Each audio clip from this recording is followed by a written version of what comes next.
বিএনপির ভাইদের প্রতি শুধু একটা আফসোস লাগে, কারো কারো দেখি ৭২-এর সংবিধানের প্রতি তাদের কি গভীর প্রেম। যেই সংবিধানের মধ্য দিয়ে বাকশাল এসেছে, যেই সংবিধান গণতন্ত্র হত্যা করে, যেই বিএনপি বাকশালী সংবিধানের প্রতি প্রেম দেখাবে, তারে শহীদ জিয়ার ছবিটা সামনে এনে বলতে হবে যে এই বাকশালী সংবিধান তো জিয়াউর রহমানই ছুঁড়ে মারছিল। বেগম জিয়া বলেছেন এই সংবিধানকে ছুঁড়ে ফেলা হবে। ওমা এখন বেগম জিয়ার চেয়েও নতুন বিএনপি আসছে, বেশি প্রেমের বিএনপি। নতুন সংসদে নতুন বাংলাদেশের জন্য আমাদের রাজনৈতিক দলগুলো মিলে নতুন সংসদের নতুন সংবিধান উপহার দিবে। যেই সংবিধান ৭২-এর বাকশালী সংবিধান, ফ্যাসিবাদী সংবিধান, যেই সংবিধানের কোনো ম্যান্ডেট ছিল না বাংলাদেশ রাষ্ট্রের সংবিধান করবার, কারণ তারা পাকিস্তান রাষ্ট্রের মধ্যে শপথ নিয়ে পাকিস্তান রাষ্ট্রের জন্য সংবিধান প্রণয়নের কথা বলেছিলেন, কিন্তু বাংলাদেশ রাষ্ট্রের কোনো ম্যান্ডেট তাদের কাছে ছিল না। তারপরে তারা সংবিধান রচনা করেছেন, এরপরেও তারা একটা সেই সংবিধানকে লেজিটিমেট করবার জন্য একটা গণভোট দেন নাই। এরপরে যারা ৭৩-এর একটা ভোট চুরির নির্বাচন দিয়েছে, সেই ৭৩-এর নির্বাচনের ভোটের ইশতেহারের মধ্যেও তারা এই সংবিধানকে তারা লেজিটিমেসি দেন নাই, ইশতেহারে রাখেন নাই। সেই সংবিধানকে যুগের পরে যুগ আমরা বয়ে বেড়াবো, সেই দায়বদ্ধতা তো আমাদের নাই। এবং সেই সংবিধান কেমন ফ্যাসিস্ট সংবিধান করা হয়েছে, যেইটার সাংবিধানিক ভিত্তি দিয়েই আপনি একটা কথা বলতে পারবেন, এই যে সবাই বলে আইনের কথা, বলেন তো পারলে একটা কথা, হাসিনা কোনটা বেআইনি কাজ করছে? না, হাসিনা একটাও বেআইনি কাজ করে নাই। সে সমস্ত হত্যা, গুম, খুন এই সংবিধানের আইনের ভিত্তিতেই করছে। সে এই সংবিধানকে ডাস্টবিন বানিয়ে তত্ত্বাবধায়ক সরকার বাতিল করেছে, যা ইচ্ছা করে তাই করেছে। এবার তো সে তো বেআইনি কিছু করে নাই, কথা তো সত্য। আমার বিএনপির ভাইদের প্রতি শুধু একটা আফসোস লাগে, কারো কারো দেখি ৭২-এর সংবিধানের প্রতি তাদের কি গভীর প্রেম। যেই সংবিধানের মধ্য দিয়ে বাকশাল এসেছে, যেই সংবিধান গণতন্ত্র হত্যা করেছে। আজকে বিএনপির ভাইদেরকে একটা কথা বলি, আপনারা হয়তো অনেকে জানেনও না। পৃথিবীতে দ্বিতীয় ইতিহাস আছে কিনা মান্না ভাই জানলে বলবেন, আমি ভাইয়ের কাছ থেকে শুনতে চাইবো। জিয়াউর রহমান তো একজন সামরিক শাসক ছিলেন। একজন সামরিক শাসক সামরিক ফরমান জারি করে দেশে গণতন্ত্র ফিরেছে, পৃথিবীতে এই নজির নাই যেটা জিয়াউর রহমান করছেন। আপনারা কি জানেন এই যে জিয়াউর রহমান গণতন্ত্র ফিরাইলেন, যার মাধ্যমে আওয়ামী লীগও রাজনীতি করার সুযোগ পাইল বাকশালের পর? সেটা কিসের মধ্য দিয়ে? তখন তো সংসদ নাই, সংবিধান তো সংশোধনও করা যাইতেছিল না। কিসের মধ্য দিয়ে? জিয়াউর রহমানের সামরিক ফরমানের মধ্য দিয়ে। পৃথিবীর একমাত্র একজন সামরিক শাসক যিনি ফিল করলেন না, সামরিক পন্থা দিয়ে করা যাবে না, গণতন্ত্রে ফিরতে হবে। এবং দেখেন হাসিনারে এবং আওয়ামী লীগের চরিত্রটাই হলো এইরকম, এর যে একটু ভালোবাসে তার এসে হত্যা করে। শহীদ প্রেসিডেন্ট জিয়াউর রহমান শেখ হাসিনাকে দেশে আসার অনুমতি দিছিলেন, সুযোগ দিছিলেন, এবং বলছে থাক সবাই রাজনীতি করুক। আসার ১ মাসের মধ্যে জিয়াউর রহমান শহীদ হয়ে গেছে, ১৩ দিনের মধ্যে।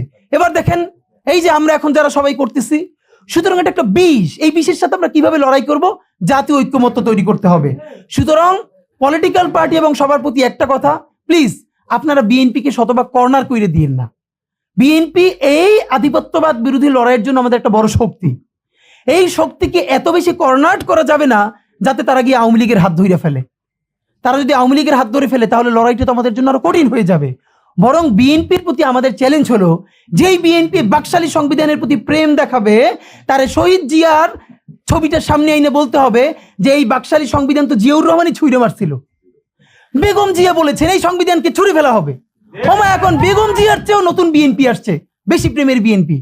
যেই শহীদ প্রেসিডেন্ট জিয়াউর রহমান ইসলামোফোবিক জায়গা থেকে বাংলাদেশের মুসলমান, বাঙালি মুসলমান সব আইডিয়াকে ধারণ করে বাংলাদেশের জাতীয়তাবাদ তৈরি করলেন। এখন একটা নতুন বিএনপি গজাচ্ছে, কেউ চেষ্টা করতেছে পুরো বিএনপিটাকে একটা ইসলামোফোবিক বিএনপি করা। এ কি ভাই, ইসলামোফোবিক বিএনপি সে কোথায় যাবে? সে কি দিল্লি যাইতে চায়? আমরা আমাদের প্রথম চ্যালেঞ্জ হলো স্বাধীনতা সার্বভৌমত্ব রক্ষার স্বার্থে এই বিএনপিকে শহীদ জিয়ার কাছেই রাখতে হবে, এই বিএনপিকে বেগম জিয়ার কাছেই রাখতে হবে। এবং আমাদের বিএনপির বন্ধুরা বলছেন ২ বছর সময় নিয়ে তারা সংসদে এইগুলো পাশ করাবেন। ২ বছর চলবে না, সর্বোচ্চ সময় ৬ মাস। সংসদের প্রথম ৬ মাসের মধ্যে জুলাই সনদের সমস্ত কথাগুলো সংবিধান ইনকর্পোরেট করতে হবে। যদি পারেন নতুন সংবিধান করতে হবে, নতুন সংবিধান করতে না পারলে এইটার মধ্যে ইনকর্পোরেট করতে হবে। এবং যে উচ্চ কক্ষের কথা আমরা বলেছি, এটা বলে নেই নিম্ন কক্ষে পিয়ারের পক্ষে আমরা না, বিভিন্ন কারণেই। এটার অনেক ভালো দিক আছে, কিন্তু বর্তমানে প্র্যাকটিক্যাল কম। তবে সংসদের উচ্চ কক্ষে অবশ্যই পিয়ার পদ্ধতিতেই নির্বাচিত হইতে হবে।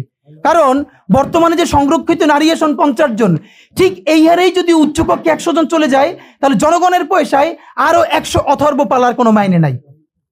এখানে আমাদেরকে পিয়ারের পদ্ধতি দিতে হবে, তবে সেটা উচ্চকক্ষে, এবং সেইটা সংসদের প্রথম সেশনেই উচ্চকক্ষে পিয়ার গঠনের ব্যাপারে সিদ্ধান্ত হতে হবে। এই কথাগুলো আপনাদেরকে বলার কথা ছিল। তা আমরা যেটা চাচ্ছি, জুলাই সনদের ভিত্তিতে নির্বাচন, নতুন সংবিধান, এগুলো নিয়ে আমরা আবার জনতার মধ্যে ফিরে যেতে চাই।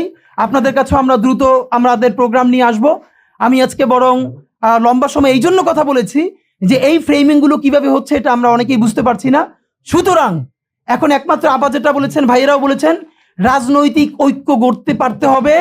রাজনৈতিক বিভাজনের ফাঁকে একমাত্র সমস্ত সুবিধা নেবে ফ্যাসিবাদের শক্তি এবং আওয়ামী লীগ। আমরা আমাদের জীবন থাকতে বাংলাদেশের মাটিতে ভারতীয় আধিপত্যবাদ থেকে শুরু করে আর কোনো বিদেশি আধিপত্যবাদ, হাসিনা এবং ফ্যাসিবাদকে মেনে নিব না। এবং আমরা যদি শহীদ হয়ে যাই, আমাদের সন্তানেরা লড়বে, তার সন্তানেরা লড়বে। কিয়ামত পর্যন্ত বাংলাদেশ নামক জমিন যতদিন বেঁচে থাকবে ততদিন পর্যন্ত আজাদির সন্তানেরা লড়াই করবেই করবে। ইনকিলাব জিন্দাবাদ।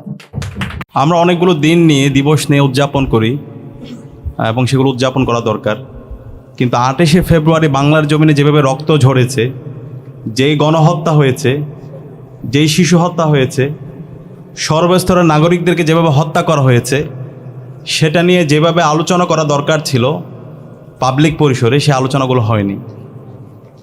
2013 সালের 28শে ফেব্রুয়ারি আল্লামা দেলোয়ার হোসেন সাঈদী হুজুরের রায় পরবর্তী সারা দেশের মুক্তিকামী ছাত্র জনতা রাজপথে নেমেছিল।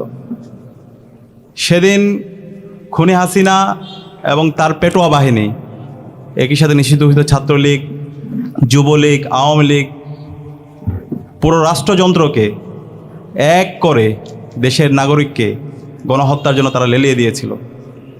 আমরা দেখতে পেয়েছি একদিনে প্রায় শতাধিক মানুষকে হত্যা করা হয়েছে, হাজার হাজার মানুষ পঙ্গু হয়েছে, এবং এটা সপ্তাহব্যাপী গণহত্যা সংগঠিত হয়েছে। প্রায় 2 শতাধিক নাগরিক হত্যা করা হয়েছে এবং প্রায় হাজার হাজার নাগরিকদেরকে পঙ্গু করা হয়েছে। এখন অসংখ্য আমাদের ভাই বোনরা তারা হাসপাতালে পেতে কাতরাচ্ছেন, চোখ হারিয়েছেন, হাত হারিয়েছেন, পা হারিয়েছেন। তো এই যে 28শে ফেব্রুয়ারির যে লিগাসি, যে আজাদির যে লড়াই, আগ্রাসনের বিরুদ্ধে, আধিপত্যবাদের বিরুদ্ধে যে সংগ্রাম, যে লড়াই আমাদেরকে শিখিয়েছেন আমাদের নেতা আল্লামা দেলোয়ার হোসেন সাঈদী হুজুর, সেই লড়াইয়ের উপর ভিত্তি করে কিন্তু 24শে জুলাই বিপ্লব হয়েছে। 24শে জুলাই বিপ্লবের যে শহীদরা আছে, শহীদদের ইমাম বলে আমরা শহীদ আবু সাঈদ, শহীদ ওয়াসিম, শহীদ আলী রায়হান, শহীদ শান্ত, শহীদ ইসমাম, অসংখ্য শহীদদের আপনি জীবনী পাবেন, যারা আল্লামা দেলোয়ার হোসেন সাঈদী হুজুরের যেই আদর্শ, আল্লামা দেলোয়ার হোসেন সাঈদী হুজুরের যেই বয়ান, সেটাকে তারা লালন করত, সেটা ধারণ করত, এবং তাদের ফেসবুক স্ট্যাটাসের মাধ্যমে তারা ওই সময়ে তাদের আকাঙ্ক্ষার কথাগুলো বলেছে। আল্লামা দেলোয়ার হোসেন সাঈদী হুজুরকে যখন শহীদ করা হচ্ছিল, তখন শহীদ ইসমাম বলেছিল, আল্লাহ তুমি আমাকে এইভাবে শহীদ করো, এই বাংলায় যেন আমি আজাদি এনে দিতে পারি। তো সেই ইসমাম 2024 জুলাই বিপ্লবে তিনি শহীদ হয়েছেন। শহীদ আবু সাঈদের স্ট্যাটাস থেকে আমরা দেখতে পেয়েছি। তো এই যে জুলাই বিপ্লব, এই জুলাই বিপ্লব এটা একদিনে হয়নি, এটা দীর্ঘদিনের মানুষের লড়াই সংগ্রাম আছে, অসংখ্য মানুষের রক্ত, তাদের স্যাক্রিফাইসের মাধ্যমে আজকে জুলাই বিপ্লব পেয়েছি। এবং এই জুলাই বিপ্লবের অন্যতম যেটা হচ্ছে আমাদের পাটাতন তৈরি করে দিয়েছে, সেটা হচ্ছে 28শে ফেব্রুয়ারি। তো সে কারণে এই 28শে ফেব্রুয়ারি নিয়ে, 28শে ফেব্রুয়ারি গণহত্যা নিয়ে আমাদের অনেক বেশি পাবলিক পরিসরে আলাপ হওয়া দরকার, কথা বলা দরকার।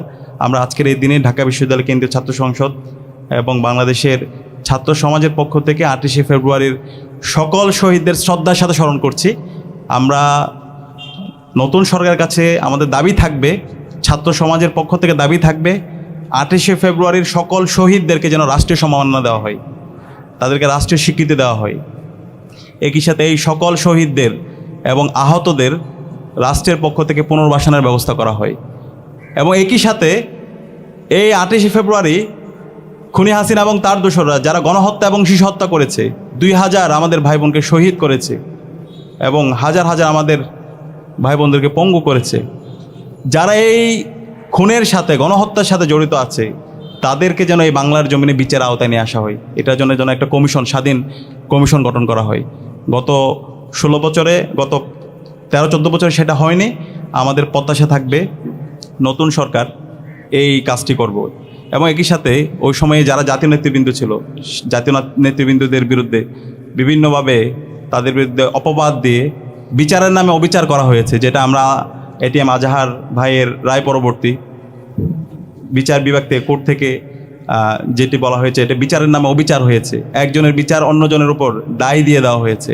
সুতরাং এই আন্তর্জাতিক অপরাধ ট্রাইব্যুনালের বিগত সময়ে যে রায়গুলো হয়েছে সেই রায়গুলো আবার রিভিউ হওয়া দরকার এবং আমাদের আল্লামা দেলোয়ার হোসেন সাঈদ হুজুরকে সর্বশেষ মেডিকেল কিলিংয়ের মাধ্যমে ওনাকে শহীদ করা হয়েছে, হত্যা করা হয়েছে। এই হত্যাকাণ্ডের সাথে যারা জড়িত ছিল তাদেরকে যেন এই স্বাধীন বাংলাদেশে বিচারের আওতায় নিয়ে আসা হয়, এটা আমাদের ছাত্র সমাজের দাবি, এটা আমাদের সবার গণদাবি। আমরা আশা করব অন্তর্বর্তী নতুন যে সরকার এসেছে সেই সরকার এই শহীদ, এই গণহত্যার বিচার এবং শহীদদের স্বীকৃতি, আহত এবং শহীদ পরিবারের পুনর্বাসন এবং একটি স্বাধীন কমিশন গঠন করার মাধ্যমে এই বিচার প্রক্রিয়া সুস্থভাবে বাস্তবায়ন করার জন্য তারা কাজ করবে। এবং একই সাথে আল্লামা দেলোয়ার হোসেন সাঈদ হুজুর আমাদেরকে যে আজাদির লড়াই শিখিয়ে গেছে, যে ইনসাফের লড়াই আমাদেরকে শিখিয়েছেন, ভারতীয় আধিপত্যবাদের বিরুদ্ধে, আগ্রাসনের বিরুদ্ধে তিনি যেভাবে প্রতিরোধ জারি রেখেছেন, সেই লড়াই সংগ্রাম যেন আমরা জারি রাখি, তার উদাত্ত আহ্বান জানিয়ে আমি আমার কথা এখানে শেষ করছি। আসসালামু আলাইকুম।